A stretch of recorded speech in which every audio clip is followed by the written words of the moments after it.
Evet, herkese merhaba arkadaşlar. Bugün her YouTuber'ın yaptığı gibi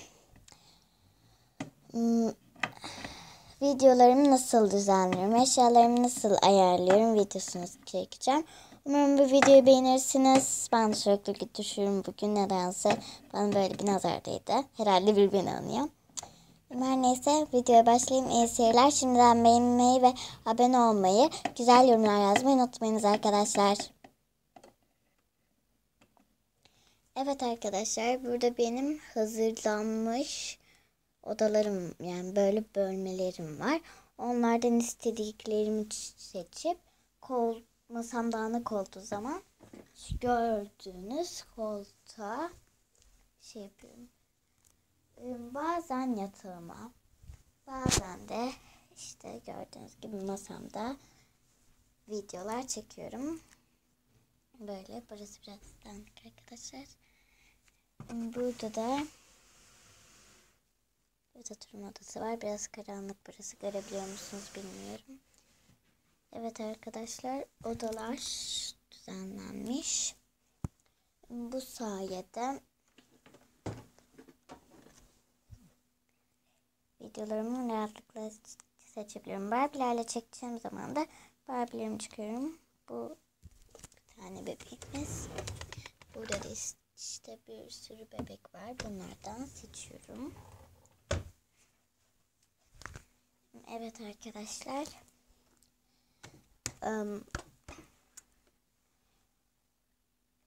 Şimdi şu sandalyemin üstüne çıkıp arkadaşlar burada bu da stres çarpı. Şuraya koyayım. Evet. Üst katta ise bu şekilde oyuncaklarım var. Gardırobumu isterseniz ilk önce kilidini açıp size göstermek istiyorum. İşte bu benim gardırobum arkadaşlar. Nasıl, güzel mi, beğendiniz mi?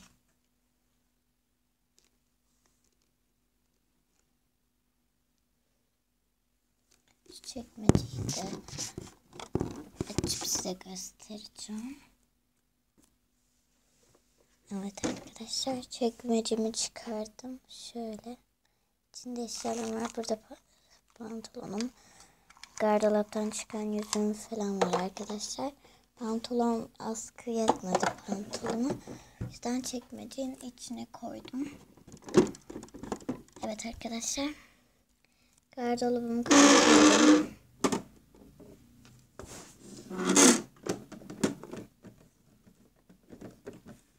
Bu şekilde.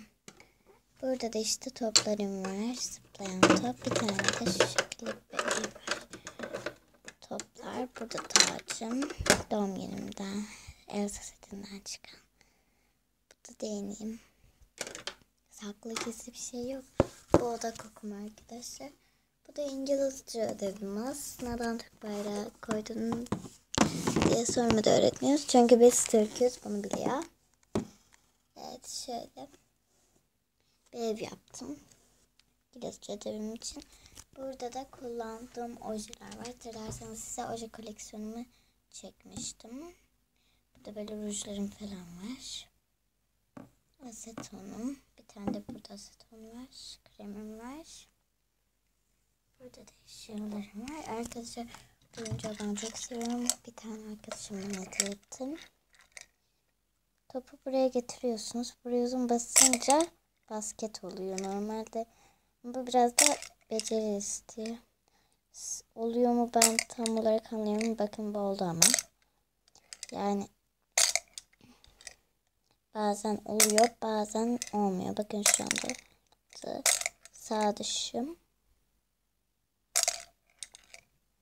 Evet arkadaşlar, böyle bir oyuncak. Burada durabiliyor da. Şöyle düşerse bir şey olmaması için biraz uzak koydum. Arkadaşlar, burası miniş cennet gibi bir şey. Arkadaşlar, gerçekten de benim odam çöp. Ben çöpü almıyorlar. Ne kadar fırsattan böyle oyuncak bebeklerim içine aldım. İçine gerçek çöplerimi koyuyorum. Sonra da dolunca döküyorum. arkadaşlar. Burada Kirafımı kaplayan kitaplarım var. Buradan babam bana hediye ettiğim. Burada da ben babamdan bire giderken ağlayarak bilet istemiştim. Onun hediyesi olarak bana bunu aldı. Evet arkadaşlar, bu salıncak bir de sallanabiliyor. Neyse, bir şey olmadı. Düştü arkadaşlar. Evet, böyle sallanıyor. Bunun da kapakları açılıyordu ama Japonlayınca oraları da kapandı. Bu bebekler şu şekilde oynayabiliyor arkadaşlar. Şimdi düştüm. Bir şey çekemiyorum. Neyse, oynadıklarını göstermeyeceğim. Evet arkadaşlar.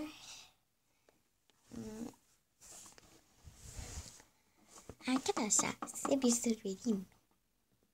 Arkadaşlar, siz bütün küçükleri, bazıları bütün küçükleri sürpriz yumurtadan alıyor ya.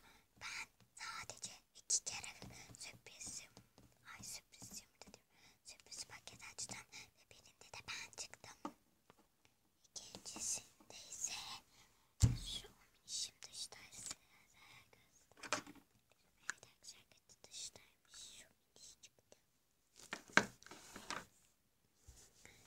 Arkadaşlar, burada yaşadım. Bundan size bir şey göstermek istiyorum. Ben telefonumu kullanacağım. Şu şekilde defterim var. Bunu yataklarda kullanabiliyorum. Bakın arkadaşlar, 3 taş.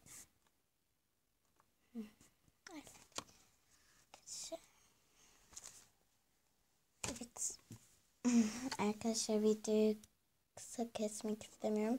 Elimden geldiğince uzatmaya çalışıyorum. Şimdi ise size tasarımlarımı göstermek istiyorum. O da şimdi aşağı iniyoruz.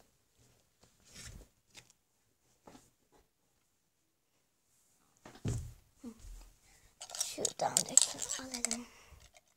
Koyalım. Bu tasarım defterim. Şurada yapalım. Evet. Buradan göstermemde yapmışım. Eğer anlamadıklarınız olursa videoyu geri sarıp buraya bakabilirsiniz. Gösteriyorum. En üstteki saç aksesuarı. Soldaki ayakkabı. Sağdaki çanta. Ortadaki elbise. Alt solda küpe. Alt sağda ise kolye. Bu sol, bu sağ. En alt köşede ise rozetimiz var. Evet, açalım. Böyle benim çok canım sıkılmıştı bir ara. Tabletim yani tabletimi şarj etmiştim. Bunu böyle çizmedim. Müzik açacaktım. Müzikle daha rahat yapıyorum. Çünkü ama müzik de açmıyorum. Tabletimi kullanmak istediğim bir zamana denk geldi. Rozetler yaptım ben de. Şarjım çok azdı. Sıfırda. İstiyorsan rozetleri çizdim. Bu ayakkabı küpe. Küpe mi ya? Küpeymiş bu ayakkabı. İşte burada. Durun. İsmini söyleyeyim. Barbie kombini. Güneş kombini. Saat kombini. En sevdiğim kombinlerden biri. Glen saat kombini. Benim gerçekten de böyle bir elbisem var. Çok güzel olmadı. Onun ismini nokta kombini koydum.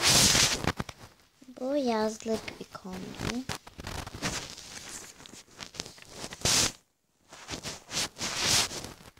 Fransız kombini.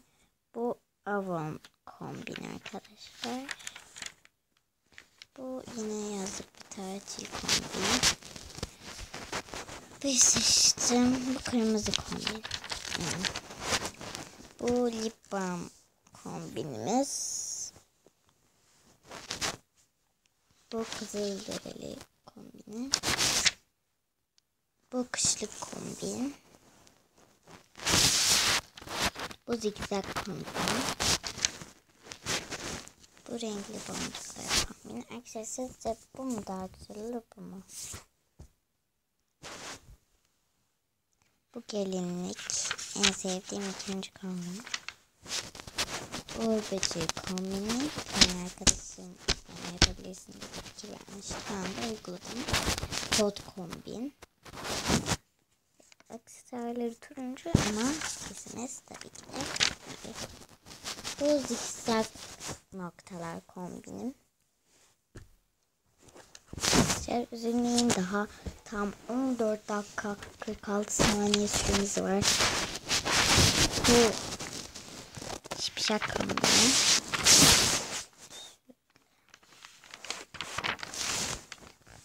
Bu yine bir elbise, çiçek kombini. Bu ise Draculara'nın şeyinden gelen Japon kombini. Bunu ne kombin olduğunu bilmiyorum. Bunu arkadaşım yaptı. Bunda pati baskısı yapayım derken buraya geçtim. Bu da siyah boncuklar kombinimiz. Bunu da arkadaşım yaptı. Bunu ben yaptım. Pati kombini. Bu gece elbisesi kombini. Daha dün yaptım. Bu. Evet arkadaşlar, size tek bir şey göstereceğim yoksa aynı şey. Bunlar da dahil. Bu sayfadan itibaren bu gününe başlamış durumdayız. Daha bayamadım. Bu da kışlık bir kombin. Bu kapalı bir kombin. Kapalılar için.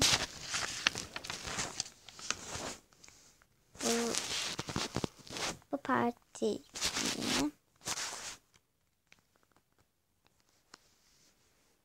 Bu dizi kombini. Bu tüy kombini. Bu balo kombini. Bu da parti kombini. Evet arkadaşlar, şimdi bununkileri geçelim. Bu ise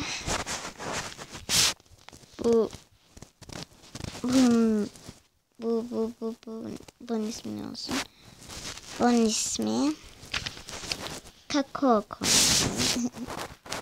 Bunun ismi de kombini.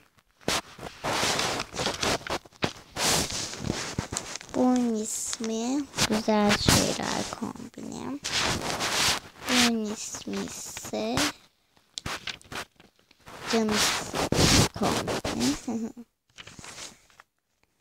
Bu ise delilik kombini diyormuşum. Bu ise dantel kombini. Bu ise üstü böyle çok görünmüyor. Sanki böyle bakıldığında hiç gözüken bir elbise kombini. İşte bu kadar. Sınav kısmına geldik ve şey göstermek istiyorum. Bakın bu ipleri dikilmiş. Arkadaşlar dikkat edersiniz. Evet, bu şekilde bir defter. En sonunda ise çok güzel bir şey var. Şu şeyler koymuşlar. Her neyse arkadaşlar. Kapanışı ben yapacağım. Hayır ben. Tamam, dördüncü step'ten. Evet arkadaşlar, bu videonun da sonuna geldik. Umarım videoyu beğenmişsinizdir. Güzel yorumlar atmayı, kanalıma abone olmayı ve videolarımızdan esinlenerek videolar çekmeyi, oyunlar oynamayı unutmayın. Güzel yorumlar da yazın. Kendinize iyi bakmayı sakın unutmayın. Hoşça kalın.